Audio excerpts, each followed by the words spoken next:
Today is day one of prayer, intentional prayer, for 40 days before Zimbabwe turns 40.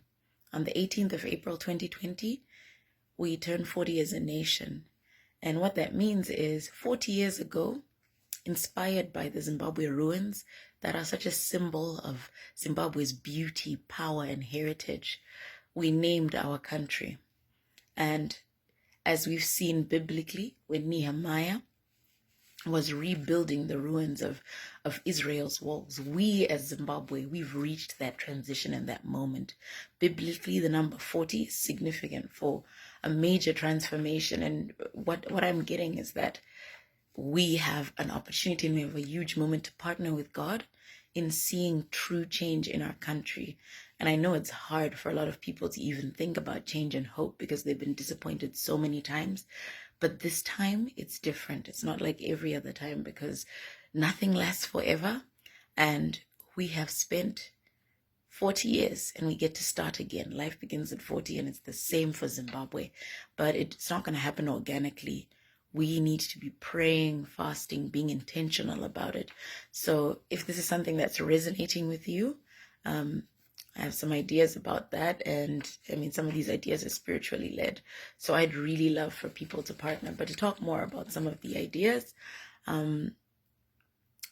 as we've mentioned about the rebuild in Nehemiah, Nehemiah was a diasporic Israelite. And many of us in the diaspora, we look at Zimbabwe and we don't see where our place is in trying to be able to help with some of the issues back home and be part of the change we want to see in Zimbabwe. And so I believe that these 40 days are such an important time for us praying and reflecting about what our role is to play, because we do have a role. And I think we now make up 30% of the Zimbabwean population, and we are probably the most empowered 30% of the population. And so I don't believe that we can just live on the outskirts and continue to live our lives as normal while the place that birthed us and made us the amazing people we are, because Zimbabweans are some of the best people I know.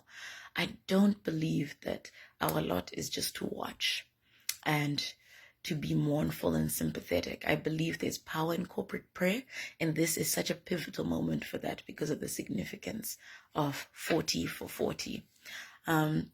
One of the other things I was thinking about is how we are the leaders we seek. There is an ability to wait to be rescued, and a huge part of that is we have a grumbling spirit as a nation. We've become so good at criticizing and talking about what's wrong. You only need to look at the comments section of anything that involves Zimbabweans to really see just how far we've gone in the negative. But we cannot build a positive country with negative minds, and that includes our language. So in these 40 days, I would love to just implore you to fast from complaining, of not complaining about what's happening in the country, of trying to be more constructive in encouraging, finding ways in which we can actually be a light in the face of the darkness. So what that looks like is speaking life, because life and death is in the power of the tongue. And as a Christian, I believe that, and I hope you believe that too, that we speak creation with the things that we say, in the same way that the Father was able to say, let there be light, and to create the world. He has given us that same power. And so we have all the power to create the Zimbabwe that we seek. It doesn't have to end in the mind. It doesn't have to end just with the dream of what Zimbabwe could be.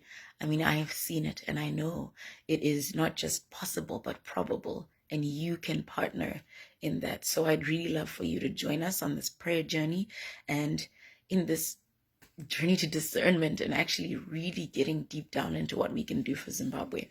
Over the 40 days of prayer, I'd like for us, while encouraging one another and talking about ideas about things we could do, I mean, just as an example of something like that, we are about 7 million people in the diaspora now.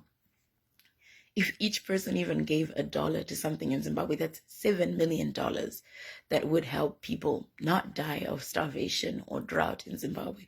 But that's just a, off the cuff example. I think there's so much that we could be doing, even with what we consider to be very little, because I myself, with my 30 cents, I can't do anything in Zimbabwe. But when we put our ideas together, when we fundraise together, we can really effect positive change in our country. And so I just hope that, this is something that's resonating with you, or if you know someone that this would resonate with, that we just encourage people to be part of it, just praying where you're at, and even thinking about what that deep prayer looks like for you, whether it's a Daniel fast for 21 days before independence or a full fast 10 days before independence. It's just in that run up. I think it's such a time of pregnant spiritual power that we could harness when we're praying for change, and just working together. So I would really love to see this be something where the ideas the drops turn into an avalanche. I think that we really have that in us, and I'm so amped, and I hope that you are amped too. Something else that I just wanted to add about the complaints is Philippians 2 verse 14 to 15 really talks about how complaining makes us, it's actually talking about harm and blame, that we become people who are harmful and we're full of blame every time we let complaining be at the center of it. So there is something deep that happens for us with complaining. They've already done all the research that's showing that having a lot of negative thoughts, complaining a lot, actually alters even the DNA of your brain. So just what's possible for you as an individual when you're steeped in complaining is so huge. So that really resonated with me, that even that small change in ourselves as individuals, what it does for our possibilities and also the possibilities of everyone else. So even if you're not taking anything else away from just this little message, it's that, how can we try to be better individuals in order to actually really affect a lot? And it doesn't take a lot. You just need one person to be changing from the inside out. And a lot of it is inside out. I believe that as a nation, there are many, many things that we have been privy to and been part of that has caused a lot of hurt, a lot of pain, a lot of death, a lot of bloodshed, that we've either ignored, we've just known about it, we maybe weren't involved, but we've ignored it. And the opposite of love is not hate, it's actually indifference. And I think we're reaching a definite dangerous place of apathy and indifference to the sufferings of people in Zimbabwe. So even if you ever thought you're never going back, or you don't resonate with it as home, there's a spiritual connection you have to the land, to the people. And if generational curses are real, and I believe they are, this is an opportunity when we can really pray about generational blessings in Zimbabwe and unlock the generational blessings that are going to be part of our new Zimbabwe. So I just hope that this is something that you're interested to be a part of. Just check out the page, share this with as many people as you know, that we could all be praying at the same time, that even if you're not participating, you are still in that war room. You're still praying with us, because persistent prayer is necessary. Thank you to the people who've gone to the mountain and have been praying for the country all along. All those days of prayer. I just left an international day of prayer today where there was a focus on Zimbabwe. So there's a word in season here. It's not just me.